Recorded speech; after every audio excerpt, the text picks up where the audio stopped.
میں دعا کرو مولا تیرا یہ بندہ تجھ سے آج یہ التجا کرتا ہے، اس نئے سال کی برکت میں دنیا مٹھائیاں تقسیم کر رہی ہے، ہمیں انعام میں اللہ تبارک و تعالیٰ کا انعام ہے۔ میں یہ عرض کرتا ہوں یہاں پر گفتگو میں جو چیزیں شروع کیا تھا اس کو یہاں سٹاپ کرتا ہوں۔ سارے لوگوں نے دعائیں کی، مجھے پتا ہے، اور سب سے زیادہ میں نے حضور تاج الشریعہ کو اور حضور امین ملت کو خواب میں بار بار دیکھا، اور حضرت ابی مجھ سے کہا تھا کہ ہم سب پریشان تھے، بہت دعائیں کرتے تھے، میرے چھوٹنے کی دعائیں یا میرے آرام کی دعائیں یہ الگ مقام رکھتی ہیں، لیکن جس وقت اندر جا رہے تھے میرے برادر گرامی بھی موجود ہیں، میں ایک دعا اللہ کریم کی بارگاہ میں یہ کرتا تھا کہ اے رب ذوالجلال تیرا بندہ ہے، تیرے نبی کی بات کر کر اندر آیا، اتنی لاج رکھنا کہ میرے باہر جانے کے لیے کبھی کسی کتے کی مدد لینے کی نوبت نہ آئے۔ کیا بات ہے، واہ واہ واہ واہ، کسی ظالم کی مدد لینے کی نوبت نہ آئے، اور رب تبارک و تعالیٰ نے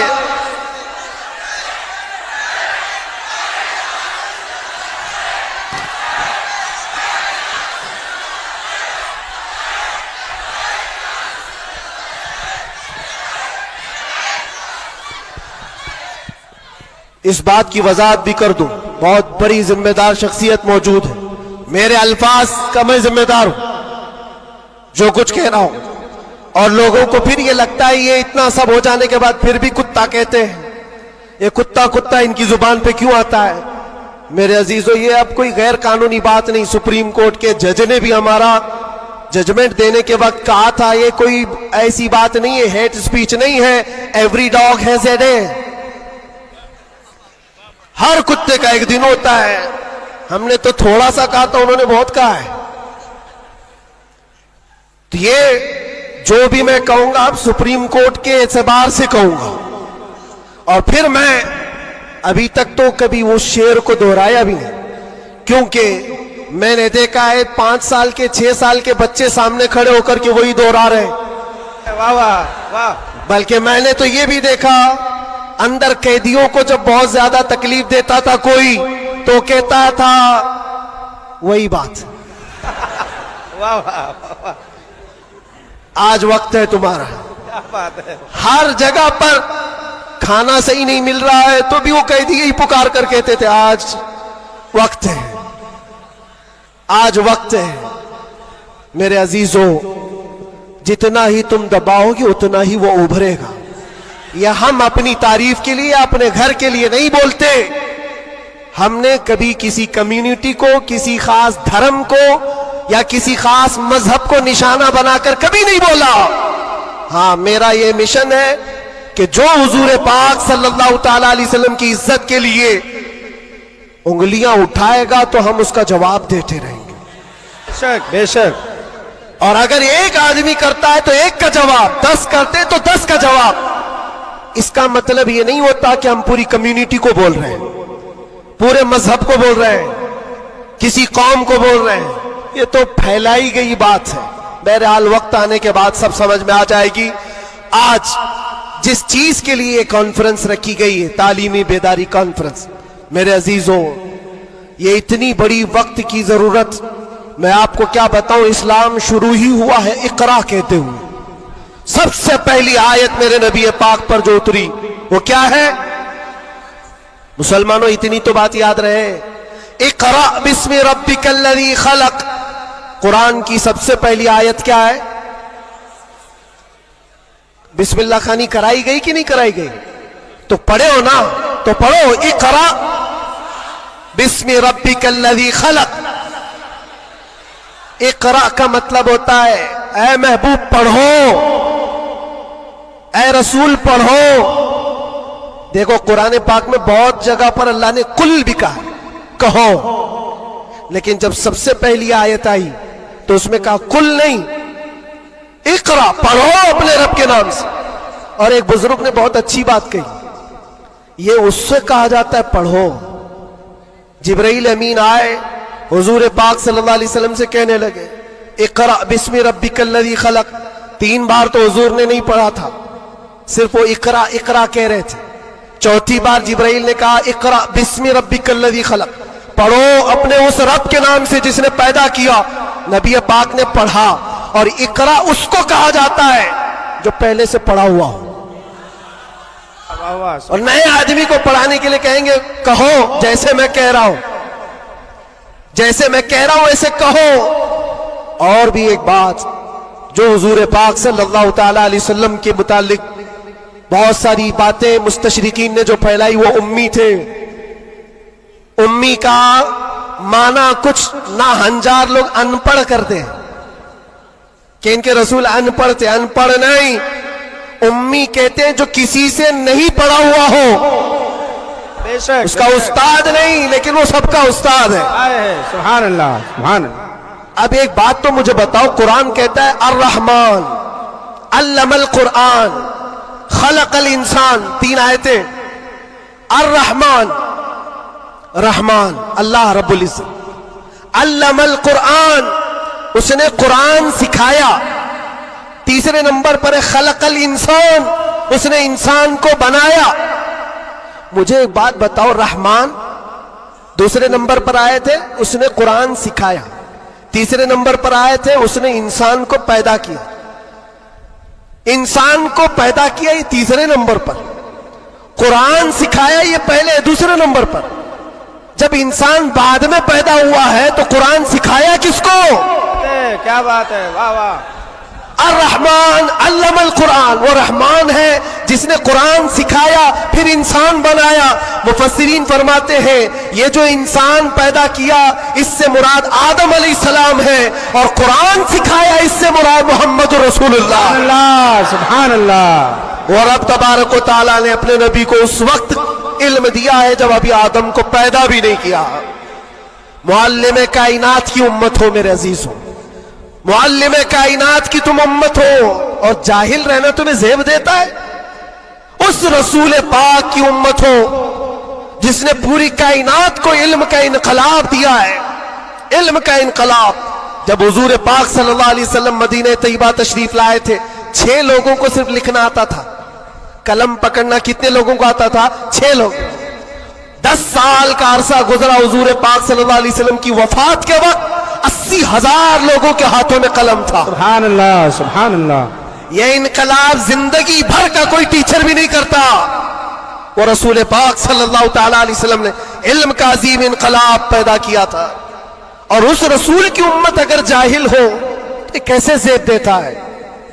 اسی لیے میں نے دیکھا ہے بہت ساری جگہوں پر بڑی بڑی تحریکیں چلتی ہیں, لیکن رسول پاک صلی اللہ تعالی علیہ وسلم کا سچا جانشین, ان کی آل و اولاد کا یہ سچا جانشین مارارا متحرہ کا اور خانوادہ برکات کا چشم و چراغ اعلان کرتا ہے آدھی روٹی کھائیں گے اور بچوں کو. سبحان اللہ. یہ صرف مارارا کا اعلان نہیں, یہ رسول پاک کا مشن ہے. یہ انقلاب ہے جو نبی پاک صلی اللہ تعالی علیہ وسلم کا لایا ہوا. اگر تم جاہل رہو گے, بے نور رہو گے, جاہل آدمی حلال و حرام میں تمیز نہیں کر سکتا. جاہل کو کفر اور ایمان پتہ نہیں ہے. جاہل کب گمراہ ہوگا اسے خود پتہ نہیں چلتا. اس لیے میرے عزیزوں, علم کے بغیر اسلام بھی نہیں ہے. علم کے بغیر اسلام نہیں. آپ کو پتہ ہے دور جہالت کہا جاتا ہے اسلام سے پہلے والے دور کو, اور دور اسلام, اسلام کے بعد. اسلام اور جہالت تو اپوزٹ چیزیں ہیں, یہ کبھی ایک جگہ آ نہیں سکتی. آج امت کے اندر ہم دیکھ رہے ہیں کچھ لوگوں کو میں نے دیکھا اندر جن سے پوچھا گیا پہلا کلمہ کیا ہے تو آئیں ٹائیں کر رہے ہیں, نہیں پتا ہے. تمہارے نبی کون, یہ بھی نہیں پتا. ہم تو اس خوش فہمی میں چل رہے ہیں جمعہ میں بھیڑ ہے, جلسوں میں بھیڑ ہے, سب کی ٹوپی ہے, سب کو آتا ہوگا. کھنگالو تو کلمہ بھی نہیں آ رہا ہے. یوں ہی یہ مصیبتیں نہیں آ رہی ہیں میرے عزیز, یوں ہی ہم کو ڈرایا اور دھمکایا نہیں جا رہا ہے. تمہارے اندر علم کی دولت ہو تو تم اپنے رب تبارک و تعالیٰ کی ذات پر یقین کامل کے ساتھ جیو گے. آج دلم الیقین کے ساتھ جو جیتے وہ جہالت کی وجہ ہے, جہالت ہے. اور جو جس طرح ہانکنا چاہے آج ہانک رہا ہے تمہیں. علم کی طرف آؤ، علم کی طرف. ہر بچے کو آج پڑھا لکھا ہوا ہونا ضروری ہے، ہر بچے کو. اور جب ہم علم کی بات کرتے ہیں تو کچھ لوگوں کو یہ لگتا ہے مولانا صرف مدرسوں میں لے جانے کی بات کرتے ہیں، مدرسوں میں لے جانے کی بات کرتے ہیں. علم صرف مدرسوں کی بات نہیں ہے. علم کو جو فرق کیا گیا ہے نا، یہ دینی علم ہے، یہ دنیاوی علم ہے. ابھی آپ سے میں پوچھوں دینی علم کیا ہے، دنیاوی علم کیا ہے؟ آپ یہی کہیں گے قرآن، حدیث، فقہ، یہ سارے دینی علم ہیں. سائنس، جغرافی، فزکس، کیمسٹری، یہ دنیاوی علم ہے. یہ غلط سوچ ہے، غلط کانسیپٹ ہے. دینی اور دنیاوی علم اس طرح سے فرق نہیں کیے جاتے. اگر آپ قرآن کا علم، حدیث کا علم، فقہ کا علم پیسہ کمانے کے لیے حاصل کر رہے ہیں تو یہ دنیاوی علم ہے، وہ دینی علم نہیں. مدرسوں میں بھی وہ دینی علم نہیں. اور سائنس پڑھتے ہو، جغرافی پڑھتے ہو، کیمسٹری پڑھتے ہو اللہ کو پہچاننے کے لیے تو یہ دینی علم ہے، یہ دینی علم ہے. تمہاری سوچ سے ہی دینی اور دنیاوی کا فرق ہوتا ہے، نہ کہ ڈپارٹمنٹ اور شعبے سے فرق ہوتا ہے. اس لیے جو بچے کالج میں ہیں، یونیورسٹیز میں، وہ اپنا کنٹینیو کریں، بڑھیں آگے. تم جس فیلڈ میں جانا چاہتے ہو، میڈیکل میں، انجینئرنگ میں، لا میں، جس چیز میں بھی جانا چاہتے ہو، نیت صرف یہ ہو جو قرآن نے فرمایا اقرأ بسم ربک الذی خلق. پڑھو وہی جو تمہارے رب کے نام سے. سبحان اللہ. وہ علم جو اللہ سے دور کرتا ہے، وہ بڑا سا بڑا عالم ہو کر کے بھی وہ گمراہ ہے. اور وہ علم جو اللہ سے قریب کرتا ہے وہی علم نور ہے، وہی علم نور ہے. امام غزالی رحمت اللہ تعالی علیہ فرماتے ہیں صرف یہ مت سمجھو کہ میں علم کی بات کر رہا ہوں تو علم آنے کے بعد ٹوپی، جبہ، کپا، بڑا عالم نظر آنا چاہیے. نہیں، علم جب کسی کے پاس آتا ہے تو سب سے پہلے اخلاق لاتا ہے. سچا علم اگر کسی کے اندر آئے، اخلاق لاتا ہے، پھر وہ اللہ تعالیٰ کی ذات پر یقین لاتا ہے. کیونکہ قرآن کہتا ہے انما یخشی اللہ من عبادہ العلماء، علم والے ہی اللہ سے زیادہ ڈرتے ہیں. امام غزالی فرماتے ہیں وہ عالم جو اپنے علم کو اس لیے استعمال کرتا ہے کہ دنیا میں کچھ پیسے مل جائیں اور سیٹھوں کے پاس جاتا ہے، مالداروں کی جیب پر نظر رکھتا ہے، فرماتے وہ اس مکھی سے زیادہ غلیظ ہے جو پخانے پہ بیٹھتی ہے. بلکہ وہ کہتے ہیں وہ عورت جو اپنا جسم بیچتی ہے اس سے بھی زیادہ یہ غلیظ ہے، کیونکہ وہ جسم بیچتی ہے اور یہ ایمان بیچتا ہے. علم جو سچا علم آتا ہے وہ اخلاق اور توکل لے آتا ہے. اس لیے آپ سے میں یہ کہنا چاہتا ہوں کہ علم کا مطلب صرف دوڑ بھاگ یہ نہیں ہے. کوئی بھی کالج مل جائے، کوئی بھی یونیورسٹی مل جائے، کوئی بھی مدرسہ مل جائے، تمہارا ٹارگٹ یہ ہونا چاہیے وہ علم مجھے ملے جو مجھے میرے رب کی پہچان دلائے، مجھے میرے رب کی پہچان دلائے. اور جب اللہ رب العزت کے نام سے کوئی شروع کرتا ہے میرے عزیزوں، بڑے بڑے انقلابات آتے ہیں، بڑے بڑے انقلابات آتے ہیں. یہ آج دنیا چھپا چھپا کر رکھ رہی ہے. ہمارے دامن میں علماء کی کمی نہیں رہی اسلام میں کبھی. یہ تو جاہل آج ہوئی ہماری قوم، ورنہ دنیا کو کیا نہیں دیا ہے علماء اسلام نے. آپ کو پتا ہے یہ سب جو اٹھائے ہوئے کیمرے ہیں یہ کس کی دین ہے؟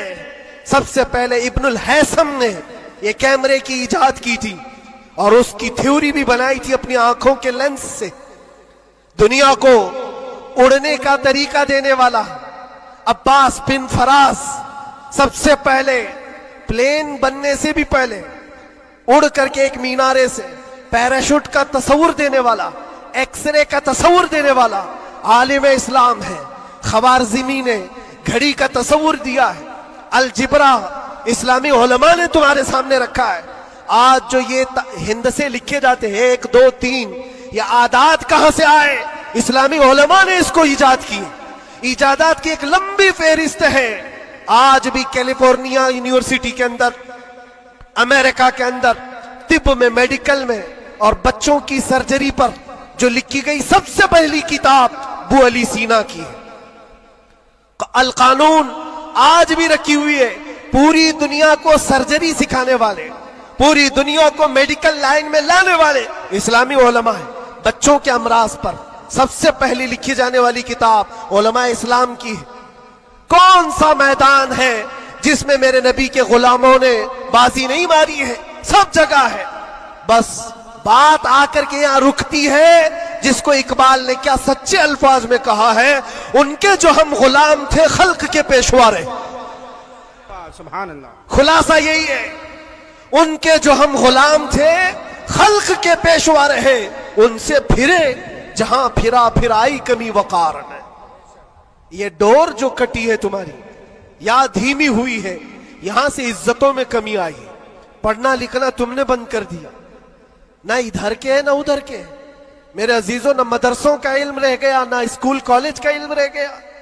یہ تو اسلام کا تقاضا نہیں ہے، اسلام نہیں چاہتا ہے۔ اس لیے آج کی اس کانفرنس کے ذریعے سے، یہ تعلیمی بیداری کانفرنس ہے، میں اویئرنس لانا چاہتا ہوں۔ اور اب اگر کوئی یہاں بیٹھا ہوا یہ عہد کر کے اٹھتا ہے کہ مجھے علم حاصل کرنا ہے، ہماری یہ کانفرنس اصول ہوگی۔ دل میں سوچتے ہو حاصل کرنا ہے، اور علم کی کوئی عمر نہیں ہوتی۔ یہ مت سوچنا میری شادی ہو گئی، بچے ہو گئے، اب کیا پڑھوں گا۔ ارے بوڑھے ہو جاؤ، داڑھی سفید ہو جاؤ، تب بھی تمہارے علم حاصل کرنے کی عمر نہیں جائے گی۔ سیدنا عمر ابن خطاب جلیل القدر صحابی ہیں، کہتے مجھے سورہ بقرہ پڑھنے میں 12 سال لگ گئے۔ تم چاہتے ہو جمعہ 8 دن کے اندر قرآن بھی ختم ہو جانا چاہیے؟ ہاں، اس میں مٹا دو اپنی ہستی کو اگر کچھ مرتبہ چاہو کہ دانا خاک میں مل کر گلے گلزار بنتا ہے۔ شیخ سعدی رحمت اللہ علیہ فرماتے 60 سال کے بعد تو میں نے علم دیکھا ہے۔ اور یہ شرم و حیا کی بات نہیں، علم حاصل کرنا ہو۔ اچھا، پہلے کے بوڑھے لوگ اگر کہتے ہمارے زمانے میں حالات برے تھے، کوئی آیا ہی نہیں سکھانے کے لیے، ہمارے پاس اسکول نہیں تھے، مدرسے نہیں تھے، پہلے والے کہتے تو ہو سکتا ہے ان کا یہ عذر ہے۔ تمہارے پاس اب کوئی عذر ہی نہیں رہ گیا۔ قیامت کے دن رب تبارک و تعالیٰ اگر تمہاری پکڑ کرے کہ علم حاصل کرنا فرض تھا، تو نے سیکھا کیوں نہیں، یہ نہیں کہہ سکتے کہ مولا میرے پاس کوئی ذریعہ نہیں تھا۔ یہ جو مٹھی میں اتنا بڑا موبائل اٹھاتے ہو، پورا مدرسہ بھی رکھتا ہے، اسکول بھی رکھتا ہے، کالج بھی رکھتا ہے۔ کون سی قرت نہیں ہے اس کے اندر، کون سا علم نہیں ہے اس کے اندر۔ لیکن نوجوانوں کو یہ لگتا ہے یہ موبائل تو پب جی کے لیے آیا ہوا ہے، یہ موبائل تو فیس بک انسٹا کے لیے آیا ہوا ہے، تمہیں تو بہت کچھ حاصل کرنے کا ذریعہ یہ موبائل پکڑا دیا گیا ہے۔ اب قیامت کے دن تمہارے پاس عذر نہیں ہوگا، عذر نہیں ہوگا۔ تم سے اگر سوال ہوا کہ وضو میں کتنے فرائض تھے، نماز میں کتنے فرائض تھے، قرآن تجوید کے ساتھ پڑھنے کے کیا کیا اصول تھے، تم ہائے ہائے ہائے ہائے کرتے رہ گئے، مجھے پتا ہی نہیں، کوئی پڑھایا نہیں، تو پوچھا جائے گا تیرے پاس ذریعہ تھا، ابھی جا کر سرچ کر کے دیکھ لینا وضو میں کتنے فرائض ہیں۔ موبائل 1 منٹ سے پہلے تمہیں لا کے دکھا دے، بتا دے گا۔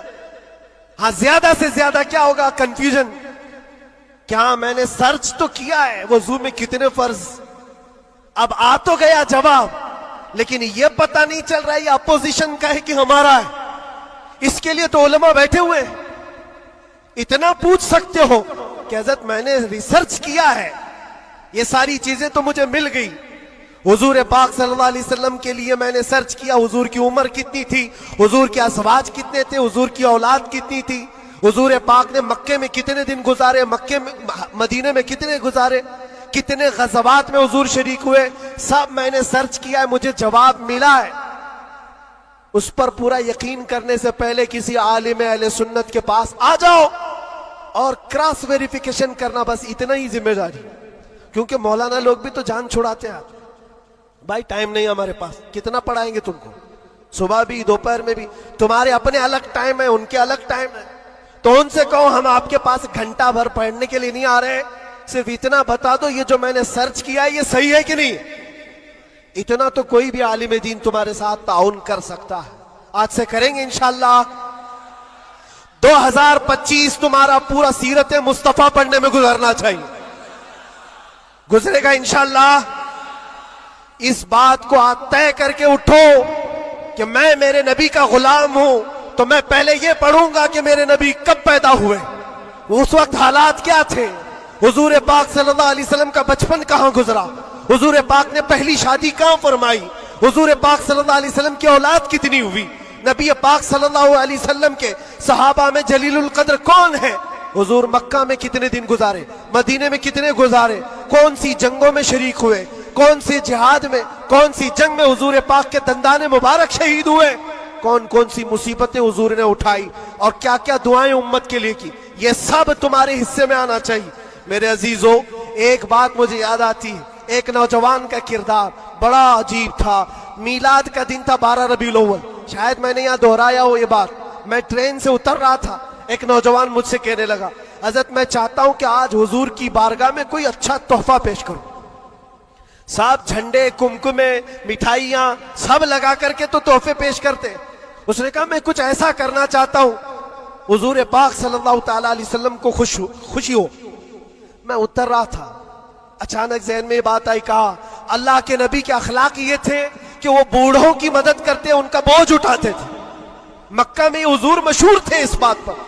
ہم اتر رہے ہیں، دیکھو ٹرین سے کوئی بوڑھا اتر رہا، اس کا سامان اٹھا کر پہنچا دو، سنت ہے یہ بھی۔ اور آج 12 ربیع الاول ہے، تم حضور کی بارگاہ میں خراج عقیدت پیش کر۔ یہ بات کہا اور میں گزر گیا۔ وہ جوان ایک بوڑھی عورت 2 بڑے بڑے شاپر لے کر آ رہی تھی، اس کے پاس گیا اور کہا کہ اماں جی مجھے دو، میں اٹھاتا ہوں۔ وہ پہلے تو گھبرائی، کہا کہ تو کیوں اٹھائے گا؟ تو کلی ہے کیا ہے؟ میرا سامان کیوں؟ نہیں دوں گی، نہیں دے رہی تھی۔ اور کیوں دے اجنبی کو کوئی؟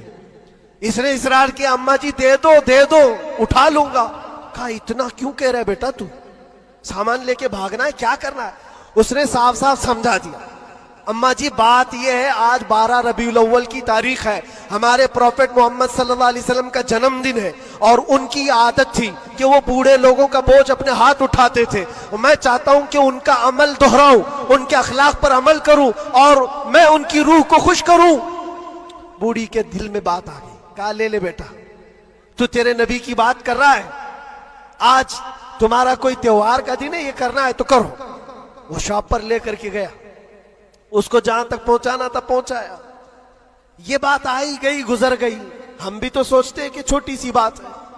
6 مہینے گزر گنے کے بعد، 6-7 مہینے کے بعد اس نوجوان نے مجھ سے کہا کہ حضرت وہ بوڑھی عورت جس کا میں سامان اٹھایا تھا، وہ ابھی رابطے میں، کانٹیکٹ میں ہے، ابھی آئی اور کہہ رہی ہے کہ بیٹا 6 مہینے گزر گئے، اب تک میں تیرے نبی کا بایو ڈاٹا ہی پڑھ رہی ہوں، واہ واہ واہ۔ اب تک میں ان کے اخلاق ہی پڑھ رہی ہوں۔ کہا کیوں؟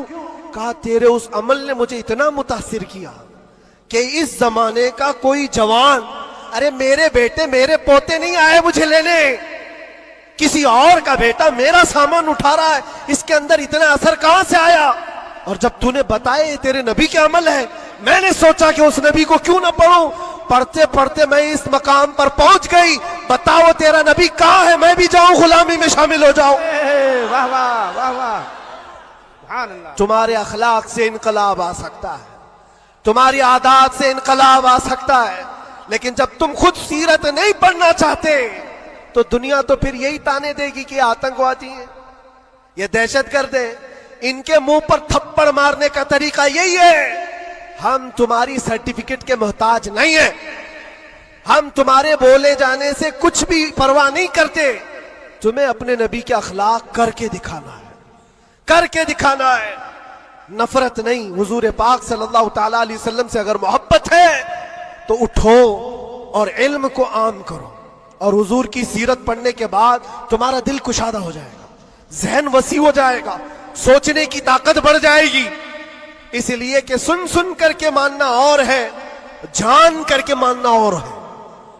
جب سمجھ جاؤ گے تو روز عشق بڑھتا چلا جائے گا۔ آپ چاہتے ہو میرے نبی پاک کی محبت اور آئے؟ چاہتے ہو حضور کا عشق اور بڑھے؟ صرف اور صرف یہ ہے کہ حضور کو پڑھنا شروع کرو، سیرت پڑھو، اور اتنا گم ہو جاؤ، اتنا گم ہو جاؤ کہ پھر تم مسکرا بھی دو یا چلنے پھرنے لگو تو دنیا پکار کر کہے گی اس کے اندر سے مدینے کی خوشبو آتی۔ کیوں؟ پڑھنے والا اسی میں ملبوس ہو جاتا ہے۔ 3 گھنٹے فلم دیکھ کر کے یہاں ناٹک کرنے لگتا ہے آدمی، کیوں؟ اس لیے کہ انسان کی فطرت ایسی ہے جو دیکھتا ہے وہ کیچ کرتا ہے اور اسی طرح کرنے کی کوشش کرتا ہے، اور جب بار بار حضور کی سیرت پڑھو گے دنیا میں بات ویسی ہی کرو گے جیسے میرے نبی کرتے تھے۔ بے شک بے شک۔ اس لیے بس بات اتنی ہے، بہت میں وقت لے لیا، اس لیے اتنا لمبا کھینچ رہا تھا کہ 2025 آ جائے۔ واہ واہ واہ واہ، کیا بات ہے۔ آ گیا ابھی، اور الحمدللہ، سبحان اللہ۔ اور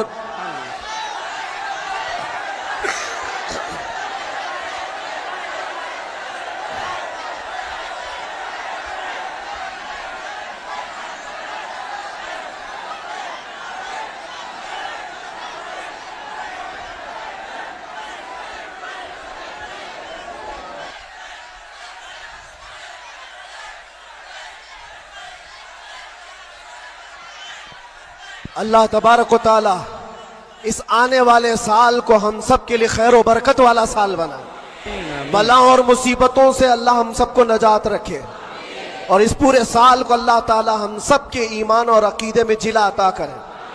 بات وہی میں دوہرا کر ختم کرتا ہوں میرے عزیزوں، 24 کو جانا تھا چلا گیا، اور اعلیٰ حضرت کا 25 کو آنا تھا، واہ واہ۔ اور انشاءاللہ 25 میں یہ سکہ چلے گا انشاءاللہ، اور پھر کہو گے آئی نہیں حکومت، سکہ نیا چلے گا۔ عالم میں رنگ بدلا صبح شب ولادت، مصطفیٰ کریم صلی اللہ علیہ وسلم کے عاشقوں کے لیے یہ سال ہرا بھرا ہو جائے۔ مولا کریم کی بارگاہ میں یہ دعا بھی کرتے ہیں کہ رب تبارک و تعالی اس آنے والے سال کو ہم سب کے علم کا سال بنائے، ہم سب کے اخلاق کا سال بنائے، اور انقلاب کا سال بنائے، اور جو آیت اللہ نے فرمائی اس وعدے کے مطابق ان مع العسر یسرا، ہر تکلیف کے بعد آسانی ہے، ہر تکلیف کے بعد آسانی ہے۔ مولا جو تکلیفیں اب تک ہم کو آئی تھی، اب آسانیوں میں تو ہم سب کو ایمان عطا فرما، آسانیوں میں ہمیں قدم رسول کی دولت عطا فرما، اور بس اتنی دعا کرو میرے عزیزوں، جب ہمارے جانے کا وقت آئے تو رب تبارک و تعالی ہم سب پر اتنا احسان کرے کہ اس کائنات میں ہر رنگ و بو کو دیکھ لیا، سونگ لیا، ہر شکل و صورت کو دیکھ لیا اور پہچان لیا۔ بس یہ آنکھیں ترستی ہیں اس بات کے لیے کچھ ایسا کر دے میرے کردگار آنکھوں میں، ہمیشہ نقش رہے روئے یار آنکھوں میں، انہیں نہ دیکھا تو کس کام کی ہیں یہ آنکھیں کہ دیکھنے کی ہے ساری بہار آنکھوں میں۔ رب تعالیٰ کی بارگاہ میں دعا کرو، مولا تیرا یہ بندہ تجھ سے آج یہ التجا کرتا ہے، اس نئے سال کی برکت میں دنیا مٹھائیاں تقسیم کر رہی ہے، ہمیں انعام میں تو دیدار رسول عطا فرما دے۔ اس آل رسول کی برکت سے مولا مرنے سے پہلے ہمیں زیارت مصطفیٰ نصیب فرمائے، وہ شکل و صورت مصطفیٰ جو آنکھوں میں بس جائے تو دنیا کا حسن ہینچ ہو جائے۔ مولا کریم ہم کو اس حسن کا پرستار بنائے، اس حسن کا عاشق بنائے۔ عزیزان گرامی وقار، آخری باتیں یہ، خاص طور پر یہ نئے سال کی جو رات ہے، جا کر کے یہاں سے کوئی عیاشی کے اڈے پر نہیں جانا، کبھی کوئی گناہوں کی طرف نہ جائے، ورنہ تمہاری یہ ساری محفل فضول ہے۔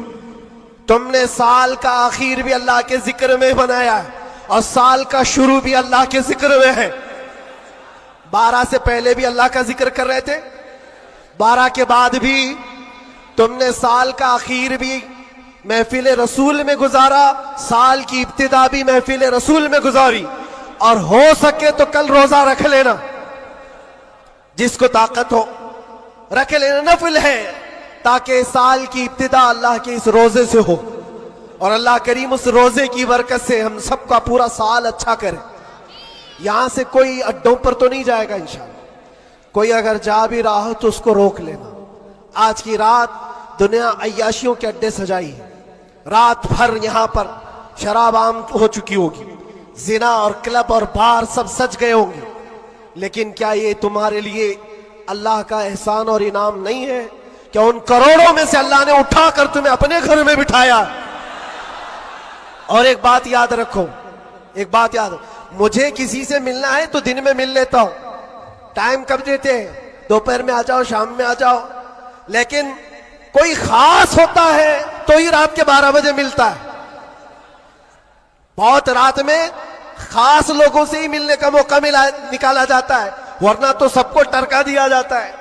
میرے عزیزو رات کے 12 بج رہے ہیں اور رب تعالیٰ تمہیں اپنی ملاقات کے لیے یہاں بلایا.